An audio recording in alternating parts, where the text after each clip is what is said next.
हो ही रहा है। प्रोटेस्ट ये खत्म करने की मांग की गई थी कि इस प्रोटेस्ट को खत्म कर दिया जाए कि आने वाले टाइम में स्कूल और कॉलेज हाँ, क्या कहना चाह रहे थे मैडम? मलका नहीं छोड़ेंगे, लेकिन वो हमारी बच्चियां कॉलेज में आई हैं, आप ये रहेंगे हिंदुस्तान में हम नहीं सुनेंगे। हम आम जनता अपनी बात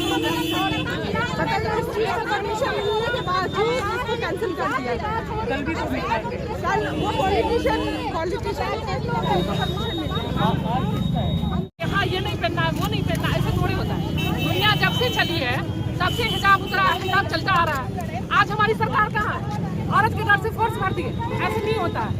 मेरी बच्चियाँ यूनिफॉर्म नहीं मानना, पहले से क्यों नहीं बना? जब से दुनिया कायम है तब से ये रिवाज होना चाहिए कि यूनिफॉर्म जब मुसलमान की बच्ची यूनिफॉर्म पहन के आएगी। आज कैसे आप ये खत्म कर सकते? नहीं होगा। हम सब एक होकर एक जगह पे खड़े होकर आवाज लगाएंगे। फोर्स भरने से कुछ नहीं होता है, मार दे हम लोग को।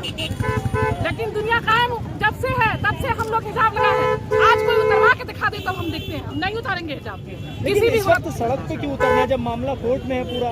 नहीं उतरेंगे, क्यों नहीं? चारों तरफ में करेंगे तब ना पता चलेगा। जैसे CA/NRC हम लोग किए थे, हर जगह हुआ था। इसी तरह ये चीज हम लोग हर जगह करेंगे, पूरी जान की ताकत लगा कर ये काम करेंगे। ऐसा थोड़ी होता है। लेकिन वो तादाद तो नहीं है आपके साथ जो CA/NRC होगी ना, नहीं मालूम होगा ना, मालूम करेंगे ना, एक दूसरे को पता करेंगे ना, सबको बताएंगे ना, फोन करेंगे ना, तब ना सब आएगी। डायरेक्ट कोई चीज एक बार में थोड़े हो जाता है, धीरे धीरे जमा होता है। तो अब क्या इरादा है आगे? इरादा क्या है? हर हालत में हम लोग हिजाब नहीं उतारेंगे, बस यही इरादा। सरकार से बस यही मांग है, हर स्कूल हर कॉलेज में बच्ची को ये चीज का होना चाहिए कि बच्चा हमारा ये चीज पहन के जाए। ये मैं दिखा के बोल रही हूँ, ये पहन के जाइए, ये ना उतरे। शाहीन बाग के नाम को लेकर इतना वो क्यों है खौफ? शाहीन बाग के नाम से खौफ है कि इसलिए हम लोग 4 महीना बैठ गए थे औरत होके, इसलिए खौफ है। इतना भर दिया गया क्या है? औरत से क्यों डर रहे? औरत से डरना नहीं है। औरत अपना हक मांग रही है, आप हमारे प्रधानमंत्री हैं, जो भी है, अब मेरा हक दीजिए, बस खत्म। हाँ मैं तो कहती हूँ पिछड़े वो लोग हैं जो इस सोच को लेकर आते हैं कि ना करो ना करो। और ये बताइए कि आजकल जो देखा जा रहा है कि हर चीज में फोकस डाल देते हैं। अभी जैसे भाजपा की एक थी निखत, वो बोल रही थी मीडिया के सामने कि कहाँ लिखा है कुरान में कि हिजाब करो। मैं तो उनसे कहना चाहती हूँ कि थोड़ा सा समय निकालो, बैठ के कुरान में पढ़ो कि हिजाब है कि नहीं है। और फ्रीडम ऑफ राइट तो है हमें ना, कि हम जैसे रहना चाहते हैं यहाँ पर रहें। हमारे इस इंडिया का एक स्टेट का CM जो है अपना भगवा कलर का पहन के रह रहा है, उसको तो कोई नहीं रोकता। वो अपनी गद्दी पे बैठा है अपने कलर का पहन के, ना किसी ने आवाज नहीं उठाई। तो एक हिजाब पे बैठ के ऐसे क्यों आवाज उठाना? कोई आवाज नहीं उठाते, हम सपोर्ट करते हैं, सबको अपना अपना राइट है रहने का।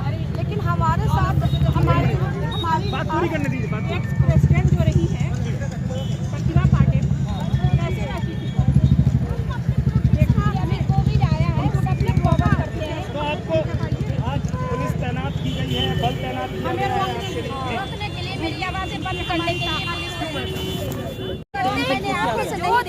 आप संविधान बदलने की हर चीज कोशिश क्यों करते हो? आपने संविधान में लिखा था कि कैसे रहो, आप CA/NRC ले आए, फिर संविधान में लिखा है इंडिया में कैसे रह सकते हो, फिर आप इसके पीछे आ गए। तो आप इस यहाँ पे रूल कर रहे हो, तो आप संविधान बदलने की कोशिश क्यों करते हो? लेकिन कहीं ना कहीं ये बात भी आ रही है ना सामने कि अब शाहीन बाग सड़क पर उतर आया है। हाँ, तो यहाँ तो औरतें शाहीन बाग ही जगाएगा। ये फोर्स क्यों लगाई गई? इसीलिए लगाई हमको रोकने के लिए। रुकेंगे आप? क्या करेंगे? हमारी आवाज नहीं और जब नहीं रुकेंगे, क्या करेंगे अब ये बताइए। पहले भी शाहीन बाग खड़ा हुआ था संविधान में, जब कुछ उलटफेर हो गई थी उसके लिए। अभी फिर संविधान की बात आई है कि संविधान में जो चीज है कि इंडिया में जो जैसे रहना चाहता है रह सकता है रिलीजन के हिसाब से, फिर से संविधान की बात है उसको बदलने की। लेकिन मामला तो कोर्ट में है। हाँ, सोमवार को सुनवाई कोर्ट में है। हमारे फेवर